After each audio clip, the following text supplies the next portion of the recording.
میرے بھائیوں، بزرگوں اور دوستوں، اللہ رب العزت والجلال کا کرم ہے، احسان ہے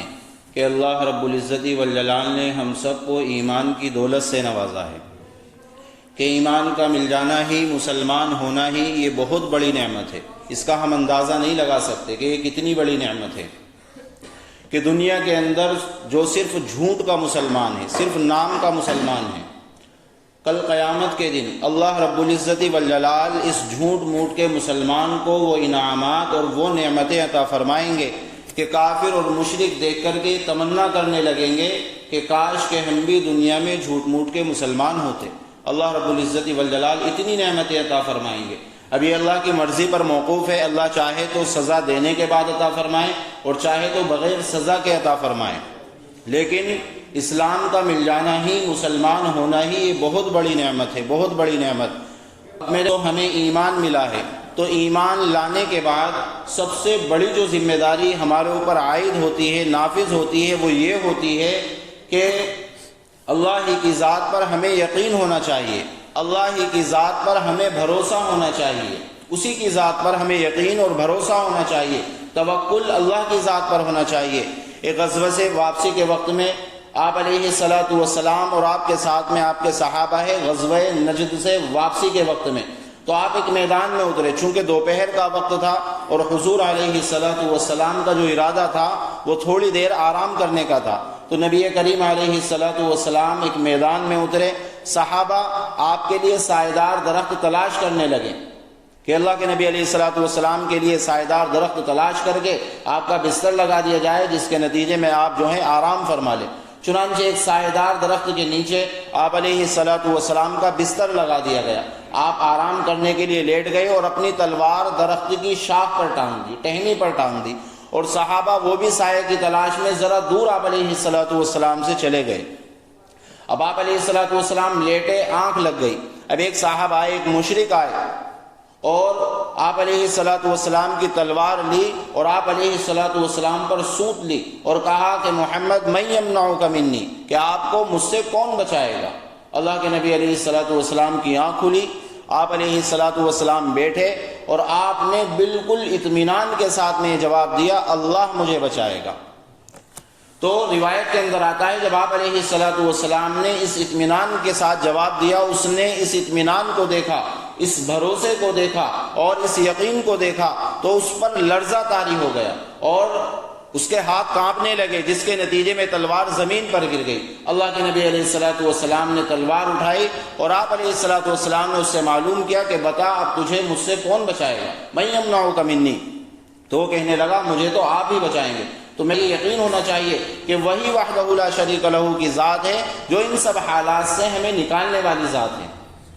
تو یقین جو ہے وہ اللہ رب العزت والجلال کی ذات پر ہمیں ہر حال میں ہونا چاہیے، ہر حال میں ہونا چاہیے۔ حضرت عمر فاروق رضی اللہ عنہ کا دور خلافت ہے اور حضرت سعد بن ابی وقاص رضی اللہ عنہ، یہ ایسے صحابی ہیں اللہ کے نبی علیہ السلام نے دنیا کے اندر ہی ان کو جنت کی بشارت سنا دی تھی۔ تو آپ رضی اللہ عنہ کا دور خلافت ہے اور کسریٰ کے لیے آپ رضی اللہ عنہ حضرت سعد بن ابی وقاص رضی اللہ عنہ کی امارت میں ایک بڑا لشکر روانہ فرماتے ہیں ایران کے لیے، کسریٰ کو فتح کرنے کے لیے۔ چنانچہ حضرت سعد بن ابی وقاص رضی اللہ عنہ اس لشکر کو لے کر کے نکلتے ہیں، راستے میں دریائے دجلہ پڑتا ہے۔ جب دریائے دجلہ پڑتا ہے، اب راستہ کوئی نہیں ہے، کشتی ان کے پاس نہیں ہے، اب کیا کیا جائے؟ حضرت سعد بن ابی وقاص رضی اللہ عنہ نے ایک جماعت سے کہا کہ تم اللہ کا نام لے کر کے گھوڑے اس دریا کے اندر ڈال دو۔ چنانچہ اس جماعت نے گھوڑے اللہ کا نام لے کر کے دریا کے اندر ڈال دیے۔ پھر حضرت سعد بن ابی وقاص رضی اللہ عنہ نے پورے لشکر سے کہا کہ دریا کے اندر کود پڑو، اور دریا جو ہے دریائے دجلہ وہ اپنے جوش پر ہے، بہت زیادہ اس کے اندر پانی ہے، لیکن صحابہ نے اپنے گھوڑے ڈال دیے اللہ کا نام لے کر کے اللہ کی ذات پر یقین کرتے ہوئے۔ تو روایت کے اندر آتا ہے، کتابوں کے اندر لکھا ہوا ہے کہ صحابہ اس طریقے سے باتیں کرتے ہوئے جا رہے تھے جیسے زمین پر باتیں کرتے ہیں، جیسے ہم لوگ جو ہیں وہ سفر میں باتیں کرتے ہوئے جاتے ہیں، اور گھوڑے بھی اسی طریقے کے چل رہے تھے کہ جس طریقے سے زمین پر چلتے ہیں۔ تو کس چیز کی بنیاد پر؟ صرف یقین کی بنیاد پر، بھروسے کی بنیاد پر۔ اورنگزیب عالمگیر رحمۃ اللہ علیہ بادشاہ تھے،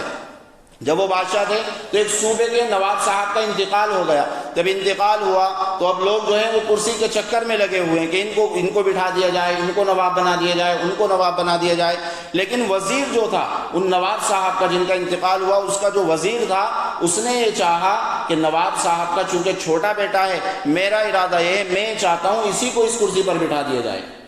اب اس ارادے سے، اس پیشکش کو لے کر کے اورنگزیب عالمگیر رحمۃ اللہ علیہ کی طرف سفر کا ارادہ فرما لیا۔ چنانچہ اس بچے کو ساتھ میں لے کر کے جا رہے ہیں اورنگزیب عالمگیر رحمۃ اللہ علیہ کے پاس۔ جب جا رہے ہیں تو راستے میں اس بچے کو سکھاتے ہوئے جا رہے ہیں کہ اگر تم سے بادشاہ نے یہ سوال کر لیا تو یہ جواب دینا ہے، اس طرح کا سوال کر لیا تو اس طرح کا جواب دینا ہے۔ تو اس بچے نے کہا اگر مجھ سے ان سوالات کے علاوہ بادشاہ نے کوئی اور سوال کر لیا تو پھر مجھے کیا جواب دینا ہے؟ تو اس وزیر صاحب نے کہا کہ جس اللہ رب العزت والجلال نے یہ بات تمہارے دل کے اندر ڈالی ہے کہ ان سوالات کے علاوہ اگر کوئی اور سوال کر لیا تو مجھے کیا جواب دینا ہے، وہی اللہ وہاں پر جواب ڈال دے گا۔ چنانچہ لے کر کے پہنچے، گئے بادشاہ کے پاس۔ اب بادشاہ جو تھے اورنگزیب عالمگیر رحمۃ اللہ علیہ حوض میں اپنے پیر لٹکائے ہوئے بیٹھے تھے، چونکہ گرمی کا وقت تھا۔ اب انہوں نے اپنی پیشکش رکھی، بتایا کہ ایسے سے نواب صاحب کا انتقال ہو گیا ہے، چھوٹا بیٹا ہے اور میں چاہتا ہوں انہی کو جو ہے نواب بنا دیا جائے۔ تو اورنگزیب عالمگیر رحمۃ اللہ علیہ نے کہا ان کو، اس بچے کو میرے قریب کر دو۔ چنانچہ قریب کر دیا گیا۔ اس بچے کے دونوں ہاتھ پکڑے بادشاہ نے اور پانی کے اوپر، حوض کے اوپر لٹکا دیا اور کہا کہ بتا تجھے چھوڑ دوں؟ کیا کہتا ہے، تجھے چھوڑ دوں؟ تو وہ بچہ خاموش رہا اور ہنسنے لگا۔ جب بادشاہ نے اس کی مسکراہٹ دیکھی تو اس کو کنارے پر کیا، خشکی پر کیا اور اس سے معلوم کیا کہ بیٹا تم نے کوئی جواب بھی نہیں دیا اور تم جواب دینے کے بجائے مسکرانے لگے، تو بات کیا ہے؟ اس بچے نے کہا کہ آپ تو اتنے بڑے بادشاہ ہیں کہ جس کا ایک ہاتھ پکڑ لے اس کو گرنے نہیں دے سکتے، اور آپ نے تو میرے دونوں ہاتھ پکڑے ہوئے تھے، تو آپ بھلا مجھ کو کیسے گرنے دے سکتے تھے؟ تو اس بچے کا جتنا یقین ہے ایک دنیاوی بادشاہ پر کہ دونوں ہاتھ پکڑے ہیں تو بادشاہ گرنے نہیں دے سکتا، تو اللہ رب العزت والجلال کی ذات جو ہے وہ تو سلطان السلاطین ہے، بادشاہوں کا بادشاہ ہے۔ جب اللہ رب العزت کے ہم ہو جائیں گے اور اللہ رب العزت ہمارا ہو جائے گا تو پھر اللہ کی ذات جو ہے وہ ہمیں کبھی گرنے نہیں دے گی۔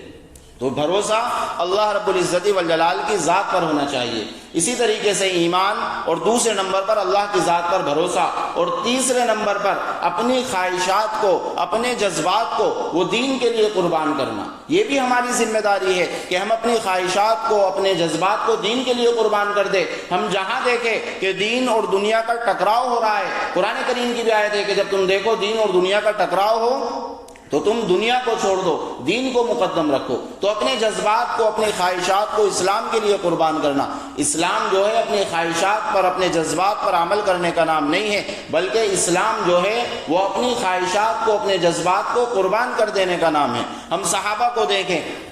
کہ صحابہ رضوان اللہ تعالی علیہ مجمعین، حضرت شیخ زکریا رحمۃ اللہ علیہ نے بھی فضائل اعمال کے اندر لکھا ہے کہ شراب کے کیسے عادی تھے، یہ ایسے عادی تھے کہ ان کی گھٹیوں میں شراب پڑی ہوئی تھی، اتنے زبردست عادی تھے۔ نماز پڑھتے تھے، اسلام لانے سے پہلے بھی عادی تھے اور اسلام لانے کے بعد بھی شراب کے عادی تھے صحابہ۔ اس لیے اللہ رب العزت والجلال نے شراب کو جو ہے ایک دم سے حرام قرار نہیں دیا کہ شراب حرام ہو چکی ہے، اس کی حرمت ایک دم سے نازل نہیں ہوئی، بلکہ دھیرے دھیرے 3 لیول پر، 3 اسٹیپ پر اللہ رب العزت والجلال نے اس کو حرام قرار دیا ہے۔ لیکن صحابہ کتنے عادی تھے کہ نماز پڑھ رہے ہیں، حضرت علی رضی اللہ عنہ قل یا ایھا الکافرون کی سورت پڑھتے ہیں تو اس کے اندر ہے کہ نبی آپ کافروں سے کہہ دیجئے میں جس کی عبادت کرتا ہوں تم اس کی عبادت نہیں کرتے۔ تو حضرت علی رضی اللہ عنہ چونکہ نشے کی حالت میں تھے، نماز پڑھ رہے تھے اور یہ آیت جو ہے وہ غلط پڑھ دی کہ جس کی تم عبادت کرتے ہو اس کی میں بھی عبادت کروں گا۔ تو اللہ رب العزت نے پہلا اسٹیپ نازل کیا کہ نشے کی حالت میں نماز نہیں پڑھ سکتے۔ اب صحابہ کے دل میں کچھ نفرت پیدا ہوئی کہ نماز کا بھی وقت ہونے والا ہے اور ہمیں شراب بھی پینی ہے، تو شراب ہم بعد میں پئیں گے، پہلے ہم نماز پڑھیں گے، چونکہ نشے کی حالت میں ہم نماز نہیں پڑھ سکتے۔ تو پھر اللہ رب العزت والجلال نے بعد میں اور زیادہ اس کی حرمت، اور زیادہ اس کے نقصان بیان کیے۔ قل فیہما اسم کبیر ومنافع للناس، کہ شراب کے اندر نقصان زیادہ ہے اور فائدہ وہ تھوڑا سا ہے۔ تو صحابہ کے دل میں اور بھی زیادہ نفرت بیٹھ گئی۔ پھر اللہ کے نبی علیہ الصلوۃ والسلام پر شراب بالکل حرام ہو گئی، جس کے نتیجے میں آپ علیہ الصلوۃ والسلام نے اپنے ایک منادی کو روانہ کیا کہ جاؤ مدینہ کی گلیوں کے اندر اعلان کرو کہ اللہ کی اور اللہ کے رسول کی جانب سے اعلان کیا جاتا ہے کہ شراب حرام ہو چکی ہے۔ تو جیسے ہی وہ منادی اعلان کر رہا تھا تو حضرت انس رضی اللہ عنہ جو کہ حضرت ام سلیم رضی اللہ عنہ کے بیٹے ہیں اور حضرت ابو طلحہ انصاری رضی اللہ عنہ کے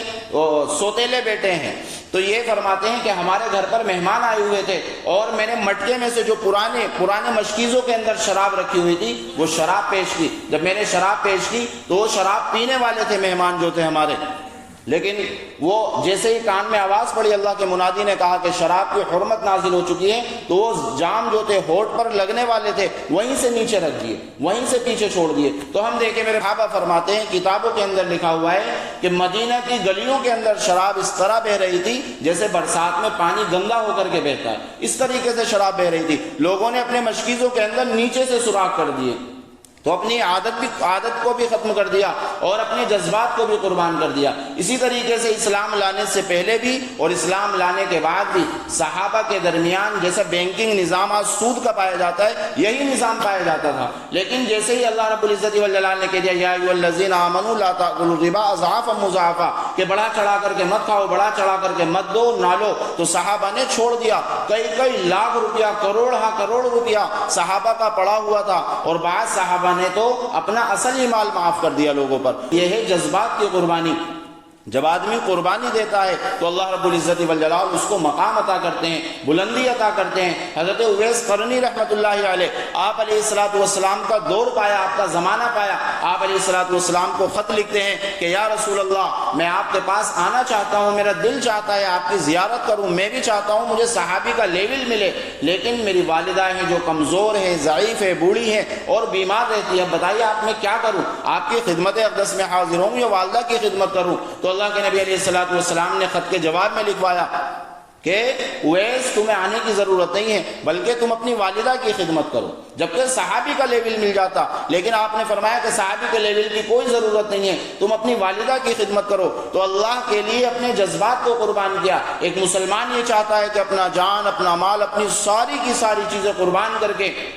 کس طریقے سے حضور علیہ الصلوۃ والسلام کا دیدار ہو جائے، لیکن یہاں پر جذبات قربان کر رہے ہیں حضرت اویس قرنی رحمۃ اللہ علیہ۔ تو اللہ کے نبی علیہ الصلوۃ والسلام کیا فرما رہے ہیں صحابہ سے اور خاص طور سے عمر فاروق رضی اللہ عنہ سے کہ عمر اویس سے اگر ملاقات ہو تو ان سے دعاؤں کی درخواست کرنا۔ یہ تو کس وجہ سے؟ میرے بات کی قربانی کی وجہ سے۔ حضرت معاذ بن جبل رضی اللہ عنہ جوانی کے اندر